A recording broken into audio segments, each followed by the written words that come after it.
você que está aqui comigo já há algum tempo. Nós já compartilhamos a palavra com você no dia de hoje e, como eu disse, nós teríamos o prazer de conversarmos com o Padre Bruno, nosso amigo querido, que eu vim a conhecer nesses tempos de pandemia. Eu quase que disse que eu vim a conhecer pessoalmente nesses tempos de pandemia, porque a gente já teve algumas conversas aqui, aí dá uma sensação de intimidade, de proximidade. Eu tenho algumas pessoas com as quais eu tenho conversado aqui, eu já conversei, que eu nunca pude ainda abraçar pessoalmente na vida. Mas a gente conversou no ar com você e conversou depois fora do ar com essas pessoas. E mesmo sendo aqui no Zoom, às vezes fica tão próximo, tão íntimo, que depois dá uma saudade. Aí fica uma coisa esquisita eu dizer, puxa vida, que saudade de você, Padre Bruno. Aí você vai dizer, e vocês já se encontraram? Eu digo, já, muitas vezes aqui. E aí você vai pegando um pedacinho da pessoa aqui, outro pedacinho ali. Daqui a pouco ela está crescida dentro de você, aí surge um sentimento afetivo, uma saudade, uma vontade de estar juntos. É assim que eu apresento a você o meu querido Padre Bruno. Ô, meu irmão, boa noite. Tudo bem? Meu irmão, boa tarde. Aí, Boa nós estamos tarde. algumas horas. Bom dia para ti. É... Aliás, foram esses fusos que nos deixaram aqui um pouco confusos durante quase o ano todo, porque, meu Deus, foi tanta coisa que aconteceu que foi ficando quase anedótico. Aqui em casa, ontem a minha mulher riu demais quando eu contei a nossa saga, desde o início da pandemia. Aí vai começar, lá estou eu, adoentado. Depois você pegou Covid, rapaz. É verdade, é verdade. Como é que foi o seu Covid, Bruno? Na verdade, eu queria realmente fazer essa conversa contigo naquela época, mas eu não podia estar sentado. Eu Não tinha imagino. para ficar sentado, muito menos para falar, para pensar.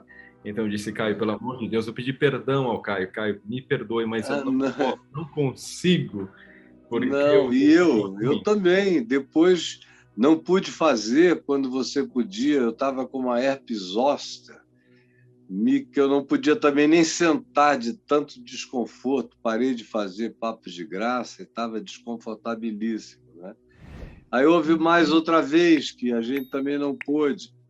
E, enfim, foi tanto vai e vem que quando eu narrei detalhadamente para a Adriana ontem, ela riu demais e achou engraçadíssimo, e aí escreveu lá no meu espelho do banheiro, Padre Bruno, hoje, 10 horas da manhã. Que pesadelo! É. Aí eu falei, porque eu não aguento mais, a gente marca e não acontece, não houve nada assim na pandemia, só eu e o Bruno. É verdade. Só Itália e Brasil. E olha que eu tenho entrevistado gente de vários lugares do mundo, mas dá certo. Mas tem uma dificuldade adicional, que é o fato de que você está dentro de uma instituição de ensino, não é isso? De residência, de padres, de monges, de pessoas que têm hora para tudo, não é? Então, não dá para ficar quebrando muitos horários da instituição. Fala para a gente, onde é que você está exatamente, Bruno? Então, primeiramente, é uma honra imensa para mim, Caio. Eu sou teu fã, eu já te acompanho há muito tempo e gosto muito do teu jeito de pregar o Evangelho, dessa liberdade. O Evangelho é libertação, é liberdade, Amém, e você é porta-voz de tudo isso e faz isso muito bem. Então, de fato, amém. ter essa conversa contigo, este bate-papo, para mim é uma honra imensa. E atualmente Muito estou em Roma. obrigado, meu irmão. Obrigado. Não, de coração.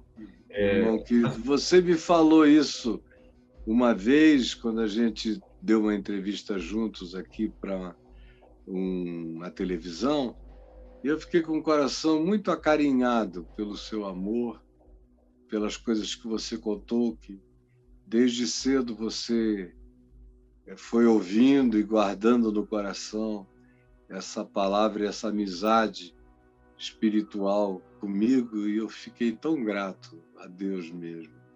Não, e você também, você me trouxe muita alegria, e eu tenho compartilhado a você com um monte de outras pessoas também, que eu gostaria que tivessem o prazer de te conhecer, estão tendo agora.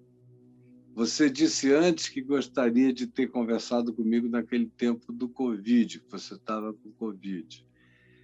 Havia alguma razão especial ou era para compartilhar aquela dor? Porque a Covid te fez um bocado de mal, aí te deixou bem sofrido, não é? É verdade, é verdade. Obviamente que a gente vem de uma vida meio frenética, com todos os horários. Eu não sou monge. O Caio disse, você que vive com os monges, eu não tenho vocação monástica nenhuma. Eu gosto de estar no meio de gente, no meio das pessoas. Eu admiro muito, eu gosto de visitar os mosteiros, realmente aquela paz espiritual que se sente dentro de um mosteiro é muito grande, mas eu gosto apenas de visitar. Agora, viver nestes locais não é a minha vocação. Não é.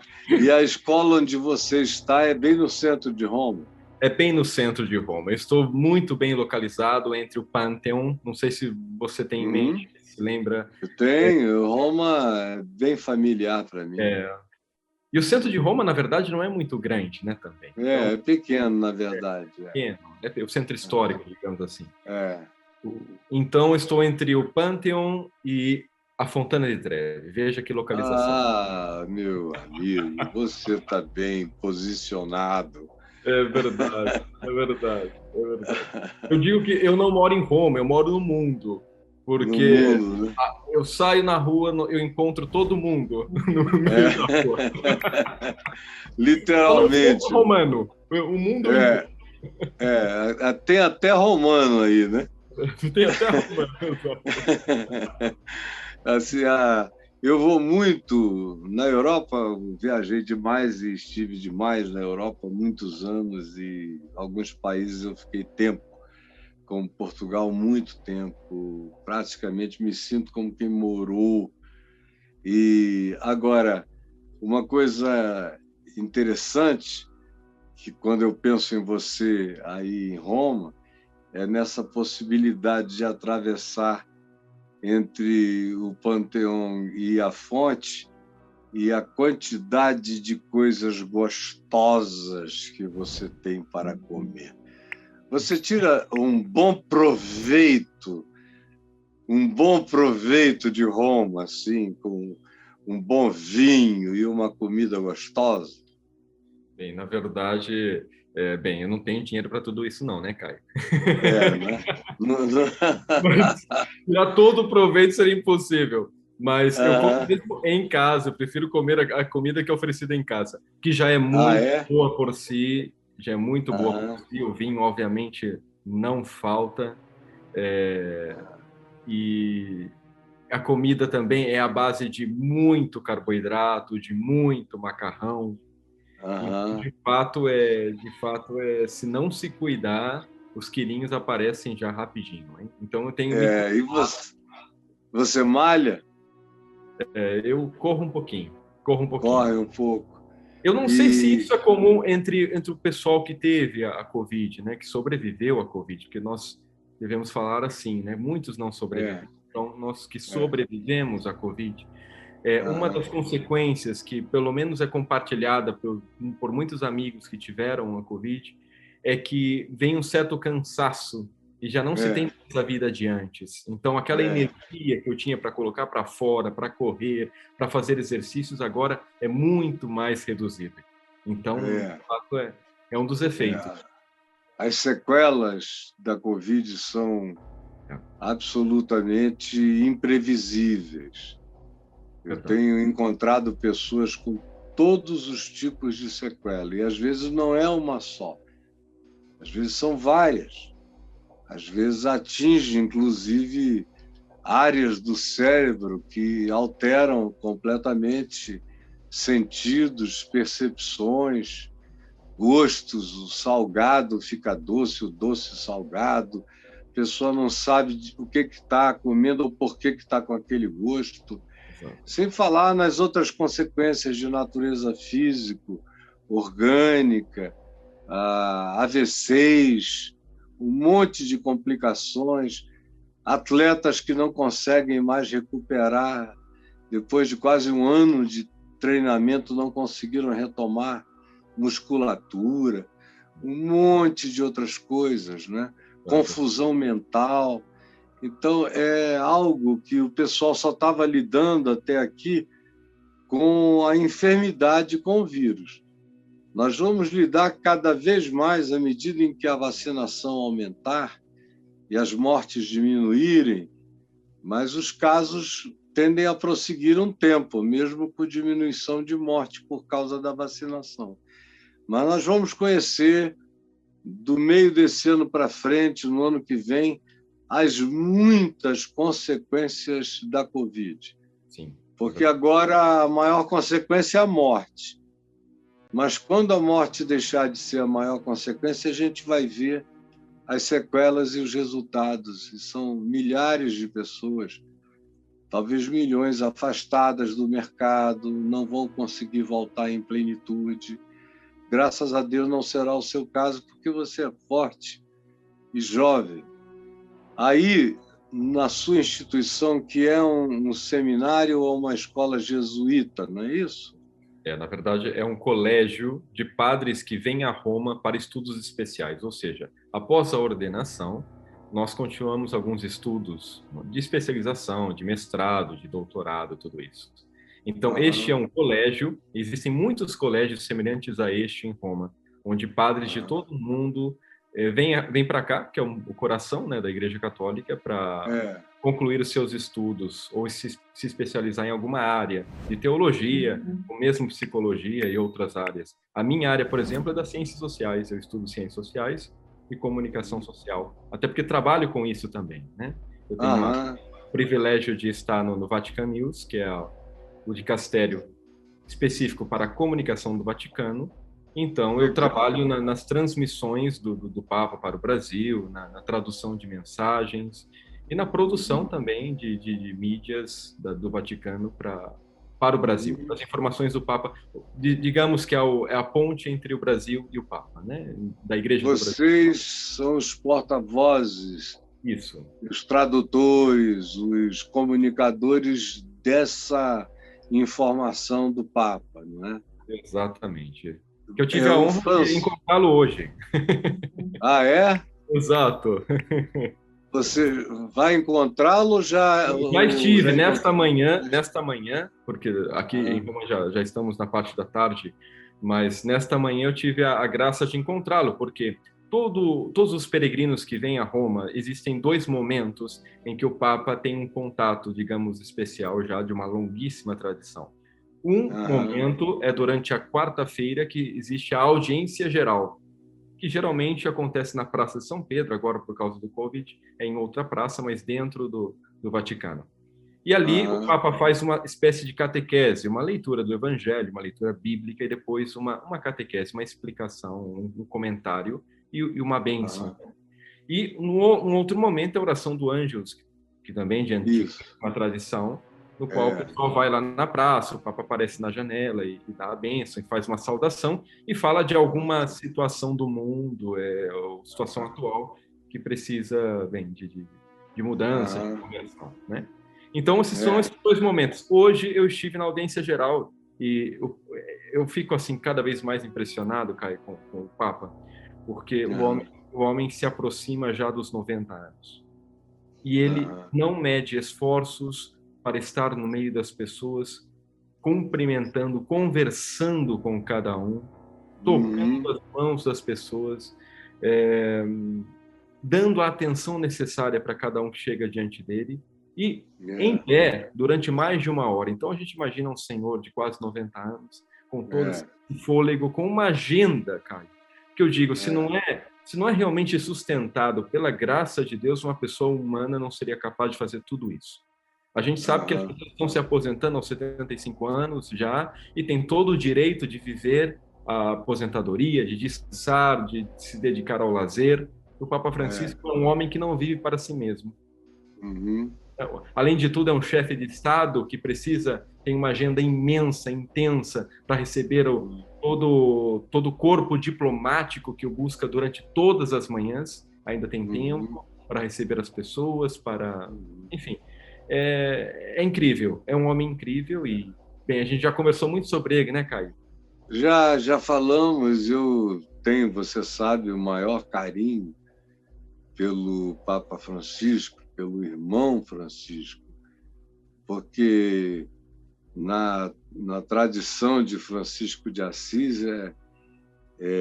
seria essa a linha, e ele é um cara que não tem o menor pudor de se jogar nas mãos amorosas daqueles que o buscam. É um homem sem cortinas, sem véus, sem preconceitos, corajoso, porque a gente sempre sabe que ele enfrenta oposições enormes, internas, de pessoas com outras teologias, outros comportamentos, outras visões de mundo, muito tradicionalistas alguns, e ele é um homem que não fala nem de liberalismo, nem de tradicionalismo, nem de libertacionismo, nem de prosperidade, nada. Ele fala da condição humana, do significado de ser humano,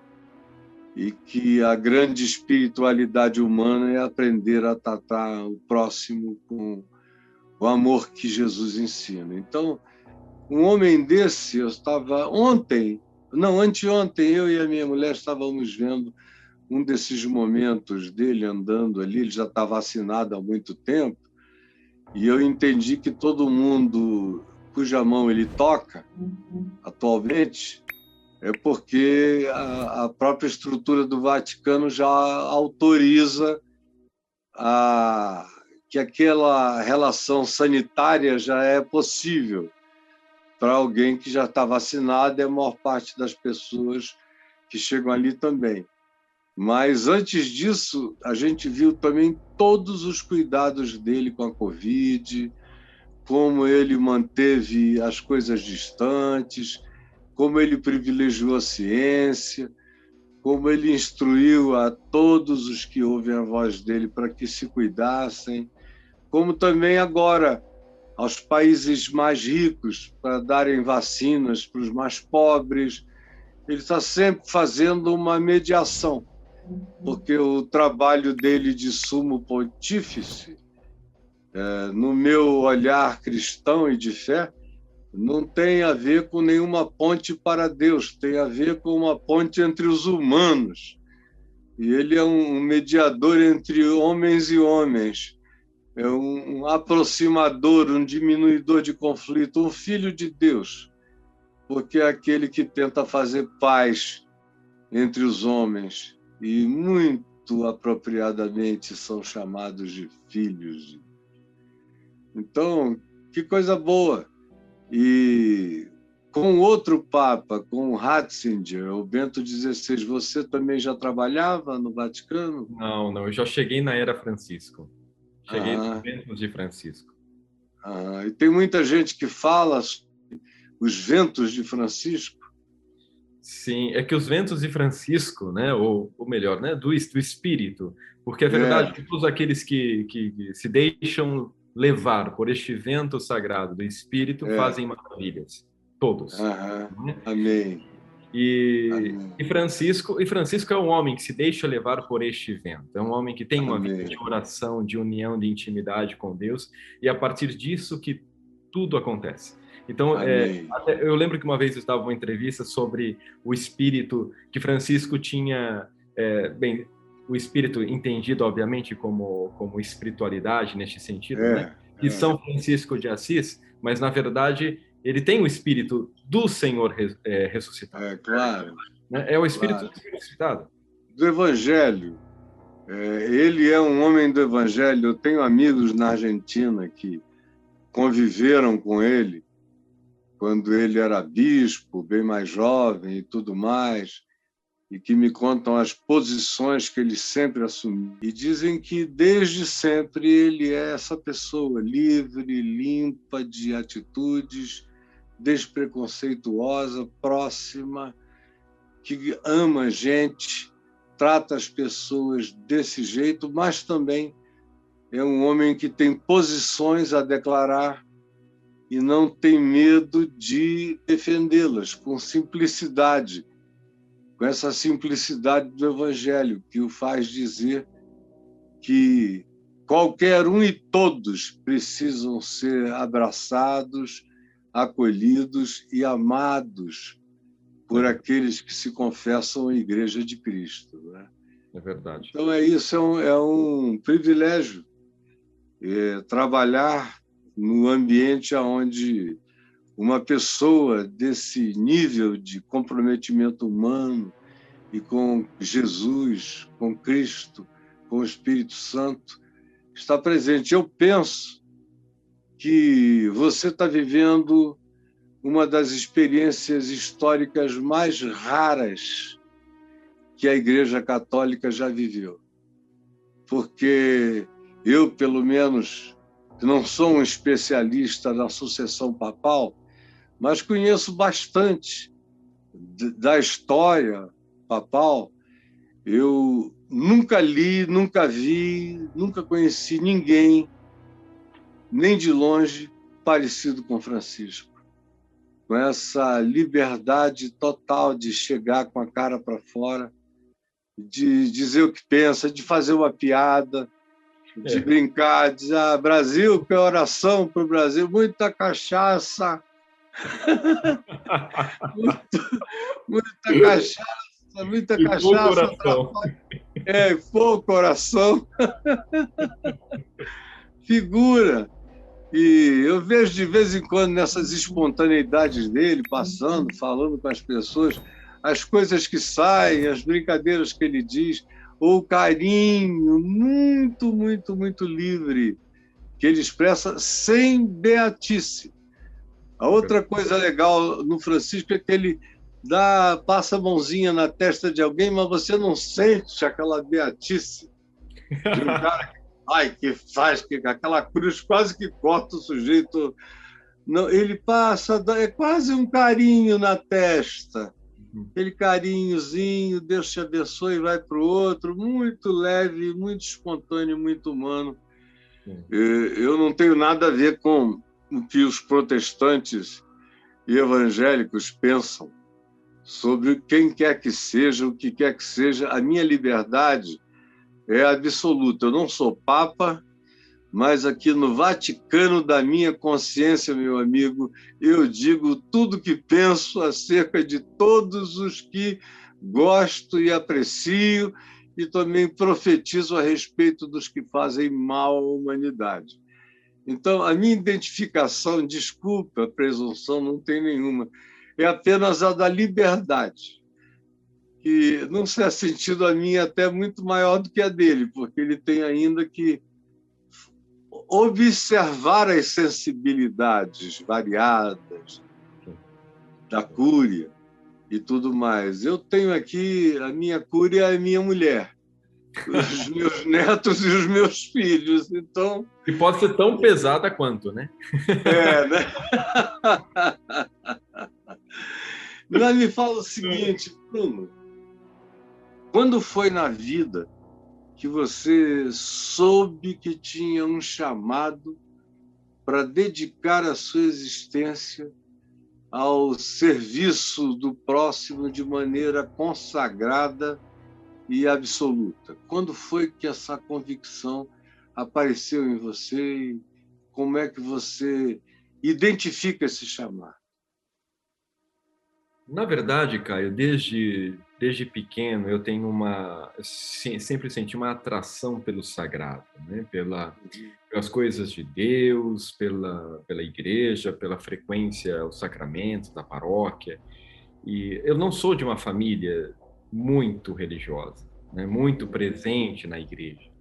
Então eu sempre fui sozinho, até mesmo pequeno, eu sempre ia Com que sozinho. idade? Eu tinha, vamos ver, eu tinha mais ou menos 8, 9 anos. Uhum. Uhum. Então, Outros irmãos e irmãs em casa? eu sou o primeiro filho de 4, né? De De 4 quatro. pessoas. Ah. Então, enfim, eu ia muito sozinho à igreja.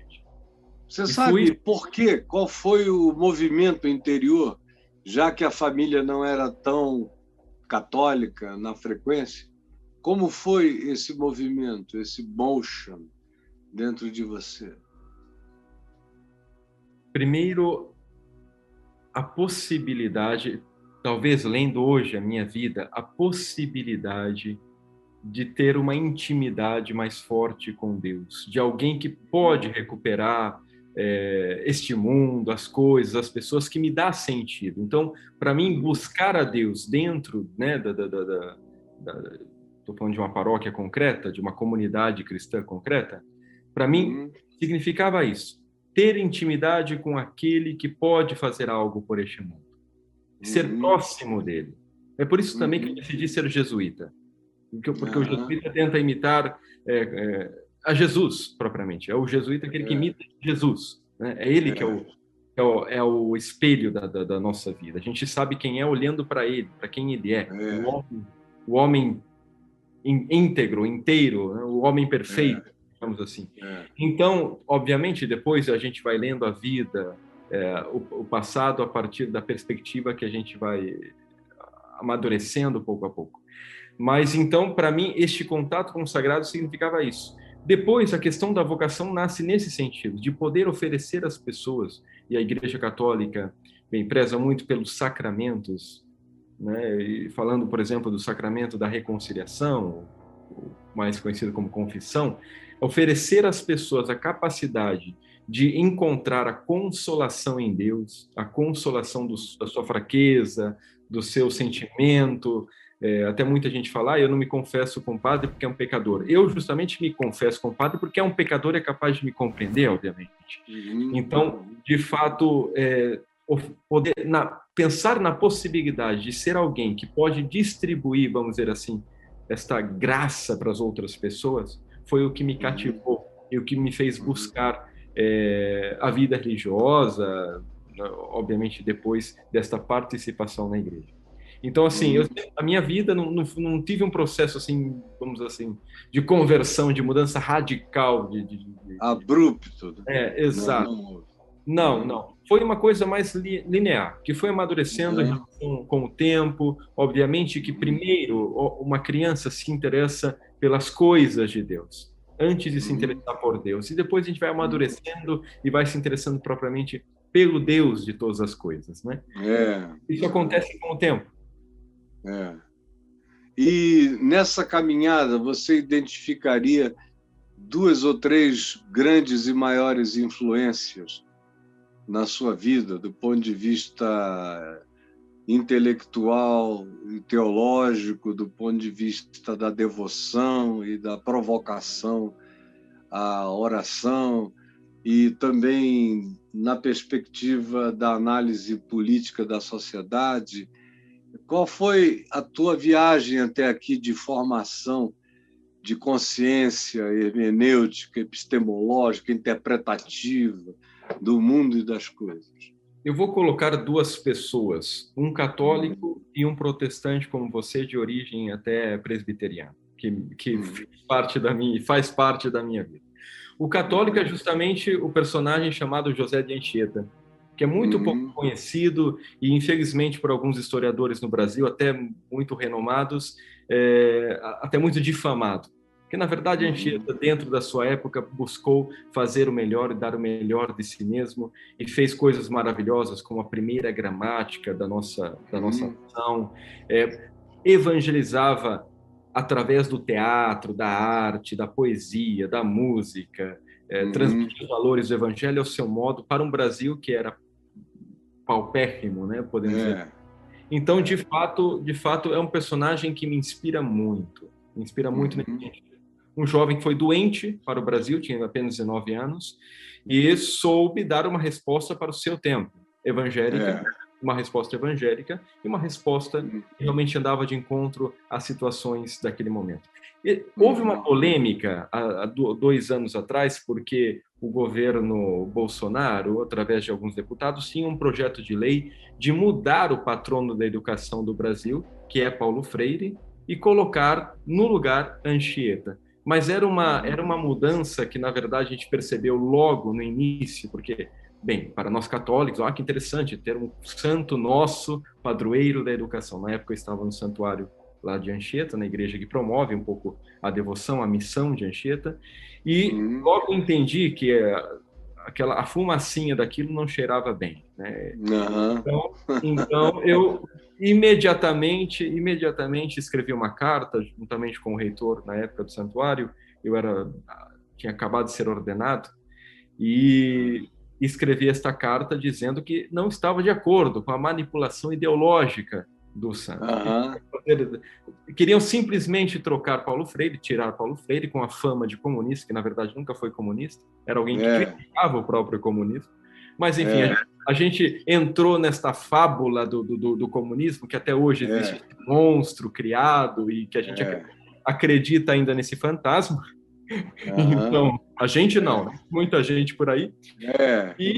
E continuou. Enfim, então, eu fui contra essa manipulação ideológica, e na época eu lembro que principais jornais do Brasil entraram em contato comigo e queriam saber do que se tratava. E, enfim, a coisa não foi para frente, porque não tinha nem pé nem cabeça. Anchieta foi um homem que promoveu a educação em um momento em que nós vemos que não existe nenhum cuidado com a educação do país. Um homem que promoveu a natureza, o cuidado. A primeira descrição da Mata Atlântica foi ele quem fez. Ele descreve os detalhes, eu até convido vocês a lerem, está disponível no Google, a Carta de São Vicente, escrita por ele. Ele fala dos detalhes da Mata Atlântica, dos bichinhos, uma diversidade da fauna, da flora brasileira impressionante, inclusive do folclore. Ele fala do curupira, do boitatá, é realmente algo muito interessante. E sempre com um sagrado respeito pelo diferente, pelo diverso. É uma coisa que não se diz nos nossos livros de história. Infelizmente, as pessoas têm uma visão da imposição da fé. Houve erros, né? Mas as pessoas não percebem que teve muita gente que deu a vida para que Jesus fosse conhecido, com toda a ambiguidade humana que nós sabemos que temos todos. Enfim, esse personagem, Anchieta, me inspira muito e me ajuda a ser ousado e, ao mesmo tempo, a ter este sagrado respeito pelo diferente, pela cultura do outro. Eu lembro até de um conflito que existia entre os jesuítas e o primeiro bispo do Brasil, que queria colocar roupas europeias nos índios para entrar, pelo menos para entrar na igreja, e Anchieta era contra. Ele falava, não, o problema está em nós, que não compreendemos, que achamos que nós estamos corretos, mas para eles não tem nenhum problema isso, a malícia está em nós. E a capacidade de um homem europeu, um pouco mais de 20 anos, de compreender o diferente, não é? Isso é encantador. Coisa linda. É encantador. É maravilhoso. E foi o que faltou de sensibilidade em boa parte de todas as obras de missão, que nem sempre tinham essa sensibilidade, esse respeito, essa reverência, essa veneração pela expressão da produção cultural, produção de emoções, afeições, sentimentos, leituras do mundo deles, e aí, às vezes, chegavam aqueles atropeladores de processo. Mas, graças a Deus, em todos os momentos sempre há aqueles que são fáceis de diálogo com a realidade e fazem isso com toda a sinceridade, com toda a encarnação, com toda a identificação. E você disse que tinha um outro que era um protestante. Exatamente. Este é Rubem Alves. Eu tive o primeiro contato com Rubem Alves através da sua literatura, riquíssima literatura, os seus contos maravilhosos, os seus pensamentos e reflexões. E eu procurei me aproximar de Rubem Alves. Na época, eu tinha um tutor muito conhecido no Brasil, um grande teólogo chamado João Batista Libânio, que era muito amigo de Rubem Alves e me colocou em contato com o Rubem. Eu nunca tive o prazer de conhecê-lo pessoalmente. Nós nos correspondíamos através dos e-mails. Mas o Rubem, sempre quando me escrevia, escrevia com muita sinceridade e honestidade. Mas o que o Rubem me ensinou? O Rubem me ensinou a relacionar-me com Deus através da poesia. Exorcizou, eu chamava ele de meu exorcista, porque ele exorcizou de mim aquele pudor, no sentido negativo, que não me permitia viver a fé de uma maneira livre, de uma maneira gostosa, de uma poética, maneira poética. Porque, meu Deus, poesia é vida. Antes de ser construção de rima, métrica, ou modos de dizer, ou melodia, ou sonorização de expressões e fala, poesia é vida. Eu conheço pessoas que nunca escreveram nada, mas são poesias extraordinárias, ou pinturas que me encantam, de vidas que me fascinam. Então, eu estou ouvindo isso naquela perspectiva ampla do significado de uma existência poética como a de Jesus, que é, por exemplo, uma poesia do princípio ao fim. E eu amo poesia nessa perspectiva. Meu pai era um homem poético, extremamente poético. Mas a maior poesia que eu percebi e me encantou foi a existência dele. Antes dele encontrar a Cristo, era um tipo de existência de um homem bom buscando fazer o bem sem saber como. E aí depois o encontro com Cristo, e aquele indivíduo aprende quem ele pode ser, e quem ele pode ser com toda a poesia do seu viver.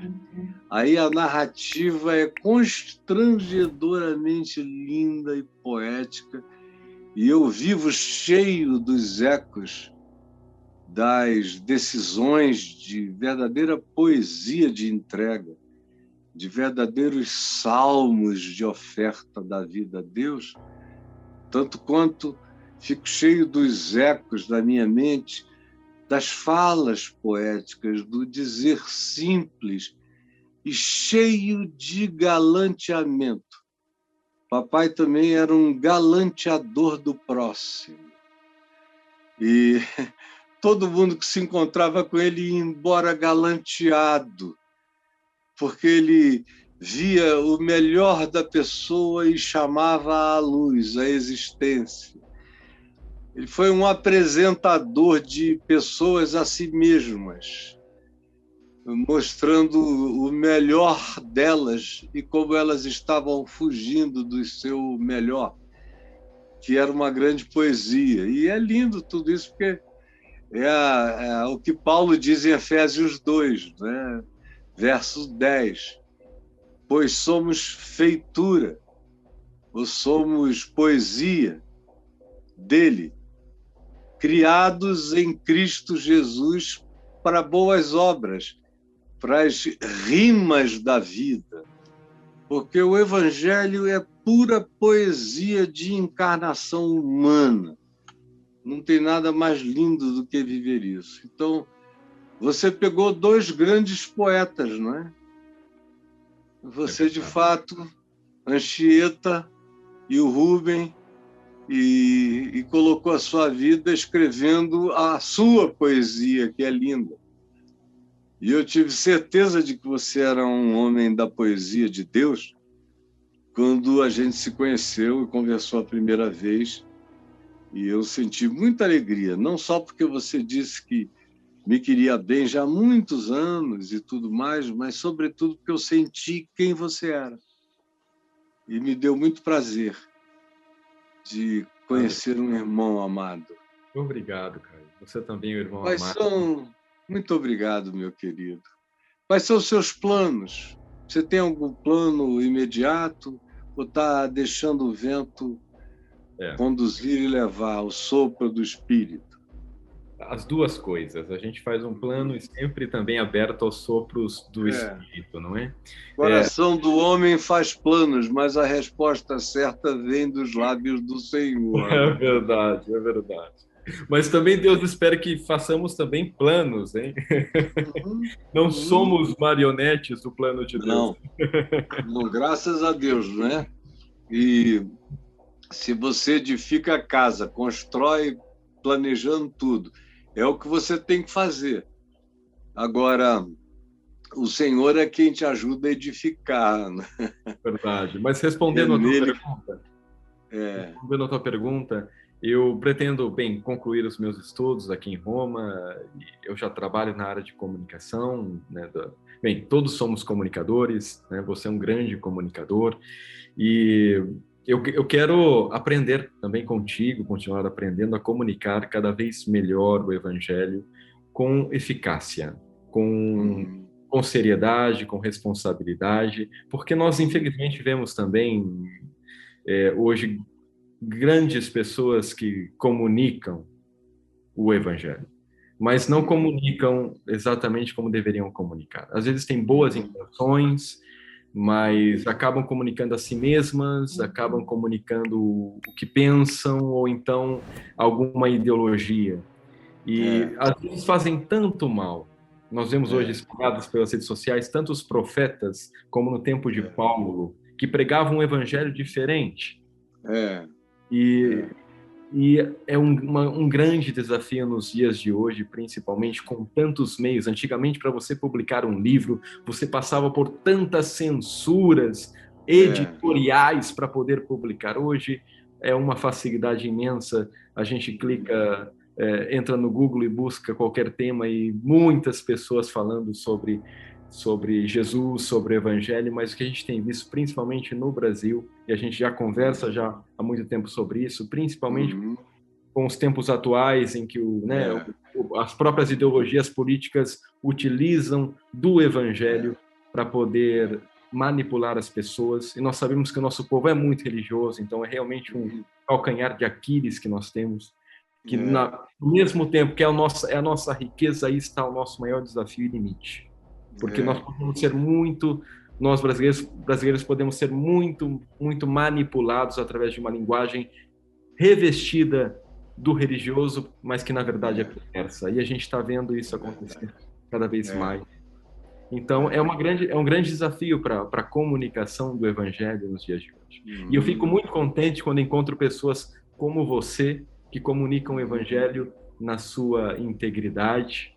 Você sempre fala isso, né? Na sua integridade, com a sua coerência, sabendo, obviamente, que temos as nossas ambiguidades humanas, as nossas culturas que são riquezas, até mesmo religiosas, e o Papa Francisco tem falado cada vez mais, agora ele escreveu uma carta chamada Fratelli Tutti, ou seja, irmãos de todos, né? Todos somos irmãos, e cada vez mais essa consciência precisa, que é evangélica, que é uma consciência de Jesus, precisa estar no coração do cristão, porque o nosso distintivo não é uma roupa, não é uma cruz, mas é o amor que nós temos uns pelos outros, senão o nosso evangelho é uma coisa vazia, que não... Morta. Não, de que aproveitará. Eu fico assim, por exemplo, muito, muito triste, chateado, eu acho que você já deve ter comentado sobre isso, mas, por exemplo, agora que, com toda essa história do Lázaro, né, com toda essa perseguição, ou melhor, essa tentativa, obviamente, legal de recolhê-lo, né, de recuperá-lo, mas o final, como tudo isso aconteceu, e as pessoas celebrando, e infelizmente a partir do próprio presidente da República, celebrando isso, como se dissesse, agora nós não temos mais nenhum mal no país. Agora o mal já está exterminado. CPF, como eu disse, CPF agora anulado, cancelado. E as pessoas celebrando isso. E na verdade, um homem como este é, na verdade, resultado de uma sociedade que está muito doente.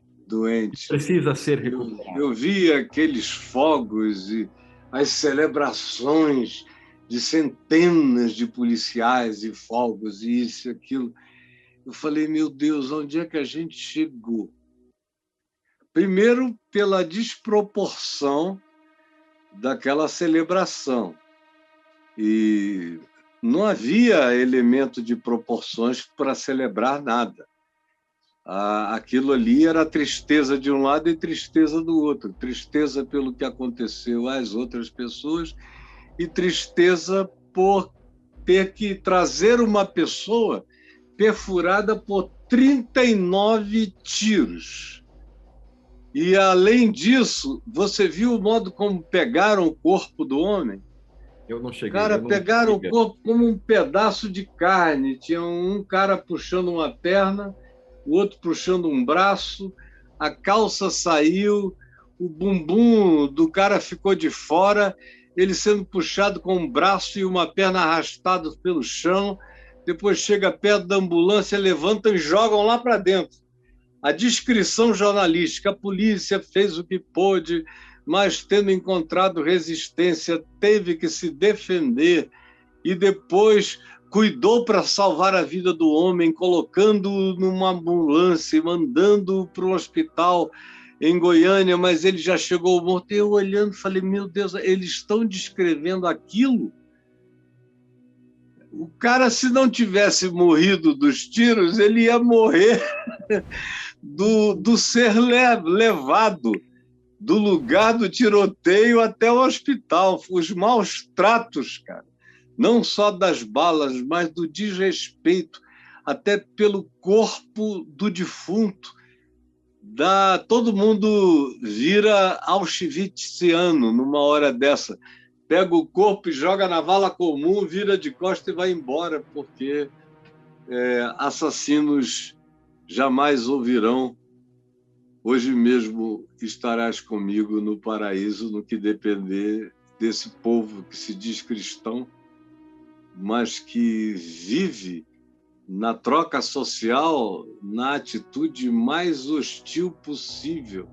E à medida em que essa ideologia que esse governo defende vai sendo divulgada, de um lado mais gente o deixa, mas de um outro lado mais se radicaliza a loucura dos que estão com ele, e ele estimula: temos que armar o povo,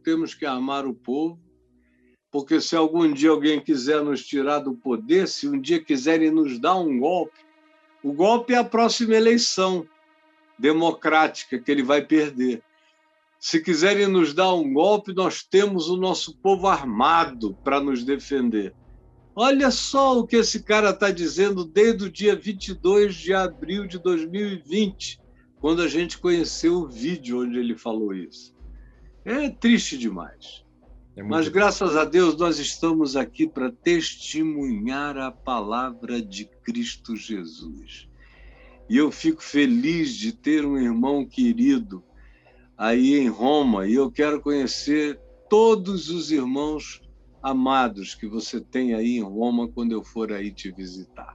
Com toda certeza. Com a graça de Deus, eu e minha mulher chegaremos até onde você está, vamos conhecer o colégio jesuíta, vamos cumprimentar os teus amigos e irmãos. E vamos tomar um gelato, Isso, vamos tomar um gelato. Eu vou pedir para você fazer um tour turístico vaticaniano com a gente, que vai ser totalmente diferente dos muitos que eu já fiz. Então, agora contigo, vendo coisas que só quem é de dentro enxerga, sentindo aqueles cheiros dos lugares que ninguém visita. Eu gosto muito mais. Estou muito querido. Você tem os seus pais vivos, Bruno? Tenho os meus pais, eles são divorciados. Sou de Sorocaba, interior de São Paulo. Sorocaba. Exatamente. Se tiver alguém que nos acompanha de Sorocaba. E sou o mais velho de 4 irmãos, tenho um sobrinho que acabou de nascer. Eu não o conheço ainda, porque a causa da pandemia não pude viajar. Mas, enfim, tem uma família muito bonita, irmãos maravilhosos, e Aham. sempre sou o mais velho padre. Então, para todos os problemas, situações, desafios, Isso. eu chamo o Eu, irmão mais eu velho. sei exatamente o que é isso. É.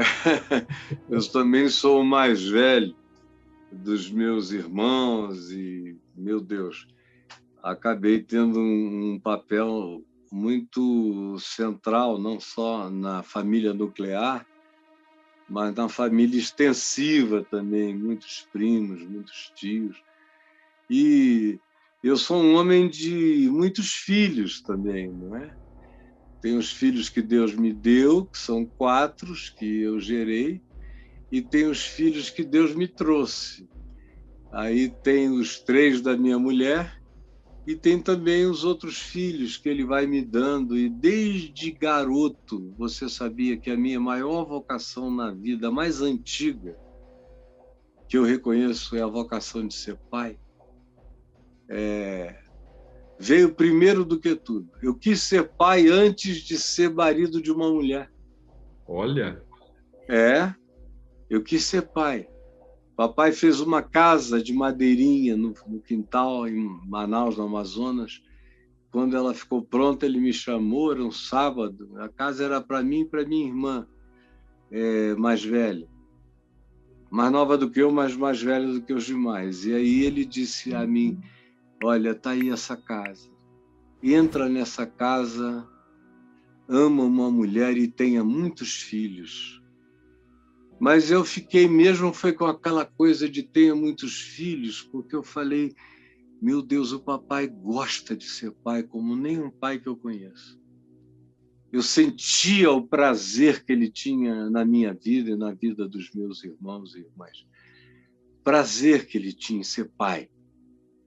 E ele me engravidou de paternidade desde então. E eu cresci com aquela gravidez paterna. De modo que eu tive filhos antes de encontrar propriamente a minha mulher. Porque eu tive filhos com a mãe dos meus filhos, que é uma pessoa maravilhosa, extraordinária, mas o que nos ligou àquela época, muito jovenzinhos, foi uma impressão muito tênue ainda para pessoas tão jovens tomarem decisões tão graves. À medida em que o tempo passou, nós vimos, tanto eu quanto ela, que nós tínhamos nos unido no nosso afã juvenil de nos fazermos bem. Mas o amadurecimento da vida nos proporcionou essa percepção. E nós dois vimos que nós éramos pais daqueles 4 filhos maravilhosos, mas que nós não éramos necessariamente cônjuges emocionais e afetivos plenos, um para o outro. Nós éramos plenos para os nossos filhos, mas não éramos naquela dimensão um para o outro. Hoje eu sei que ela é uma mãe plena e que ela é uma esposa plena, tanto quanto eu sou um pai pleno e sou um marido pleno. Ela reconhece o bem que a minha mulher me fez e eu reconheço o bem que o marido dela trouxe a ela e assim vice-versa. E no espírito do Evangelho, até as separações unem. Quando a gente faz tudo no espírito de Cristo, não existe divórcio jamais. Só do que não pode ser a união, mas esse divórcio não separa o que uniu. As coisas que foram unidas, só separa as coisas que nunca se uniram. Mas te deixa jungido àquilo que foi uma união de natureza perene, não importa o divórcio. Você continua irmão de todos, como o Francisco vai escrever o texto do Evangelho. Você já esteve em Assis?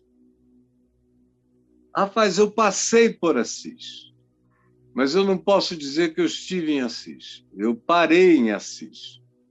Eu desci do trem em Assis.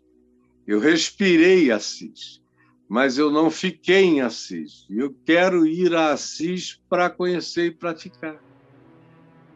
E aí, quem sabe, a gente vai a Assis juntos, né? Com certeza, com certeza.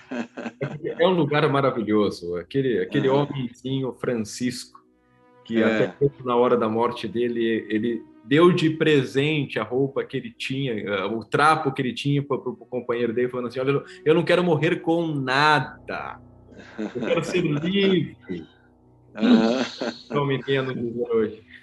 Amém, amém. Caião, tem um blurzinho na sua lente, dá uma limpadinha nela. Tem um sei que blur, a gente já tá acabando, mas tem parece. um blur na minha lente. Vamos ver. Limpou? Agora sim. Caiu Deus. uma gotícula aí. Não tem problema. Fala do Caio Fábio. Pode estar terminando, mas na última hora a gente ainda limpa um blur. Conserta, e a gente diz... Está ótimo. Hoje mesmo estarás comigo mais tarde no Papo de Graça, brother. Sem blur. Melhorou, não foi, Bruno? Sem blur nenhum. Mas olha, meu mano amado, eu quero que você saiba que você tem um irmão aqui, tanto quanto eu tenho um irmão aí. E diga para os meus irmãos católicos que tenham, porventura, um prazer qualquer nesse seu irmão que está aqui, que eu mandei um beijo para todos. Obrigado, Caio. Eu tenho certeza que muitos católicos estão nos assistindo neste momento, não por causa de mim, mas por causa de ti, hein? Meu querido amigo, o Fábio de Mello, a Lucimari, que é uma cantora católica querida, minha amiga, um monte de outros irmãos padres com quem eu tenho comunhão e que estão nos assistindo em vários lugares, porque eu sei que tem muita gente na Igreja Católica que me quer muito bem e oram por mim, são pessoas que se identificam comigo, tanto quanto eu me identifico contigo e com tantos quantos carreguem o Evangelho de Jesus, que são meus irmãos explícitos.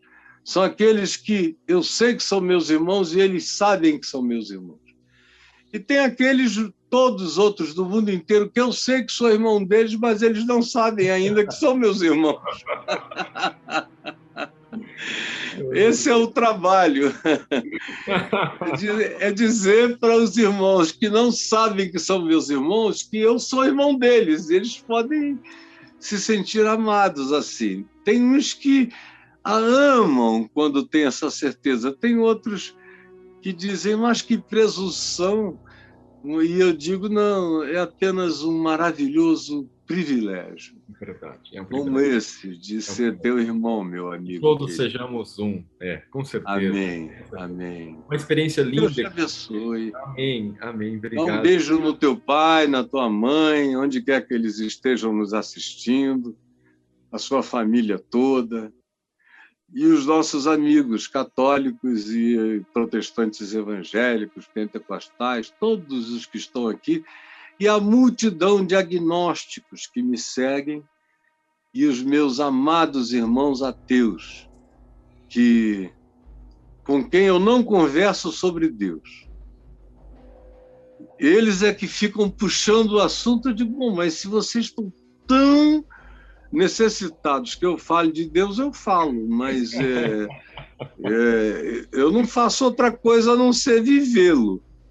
Não, por isso que a gente quer que você fale. Eu digo, então tá bom, então existe Deus em mim para você, meu irmão. E dê um abraço em Deus e um beijo em Deus, me abraçando e me beijando. E não dou a mínima para ateísmo de ninguém. Para mim, todo mundo é só traumatizado. E o resto a gente vai vencendo no amor, na graça, no respeito, na reverência, na entrega da nossa vida em serviço a todo mundo. Com toda certeza. Você sabe que eu não sei, mas eu tenho uma impressão que um dia o Francisco e eu vamos nos encontrar. Eu também tenho essa impressão. Você não tem? Eu tenho essa impressão, porque nós temos uma irmandade tão profunda de consciência, que eu acho que uma hora dessa esse negócio vai fazer um tchan, uma conexão. E aí, quando eu vir, nós vamos estar nos abraçando e beijando. Com toda certeza. certeza. Senhor Jesus. Com toda certeza, Caio. Mano, receba todo o meu amor, todo o meu carinho. Obrigado. E as minhas orações da minha família, da minha mulher, de todo mundo que te ama e de todo mundo que vai te amar.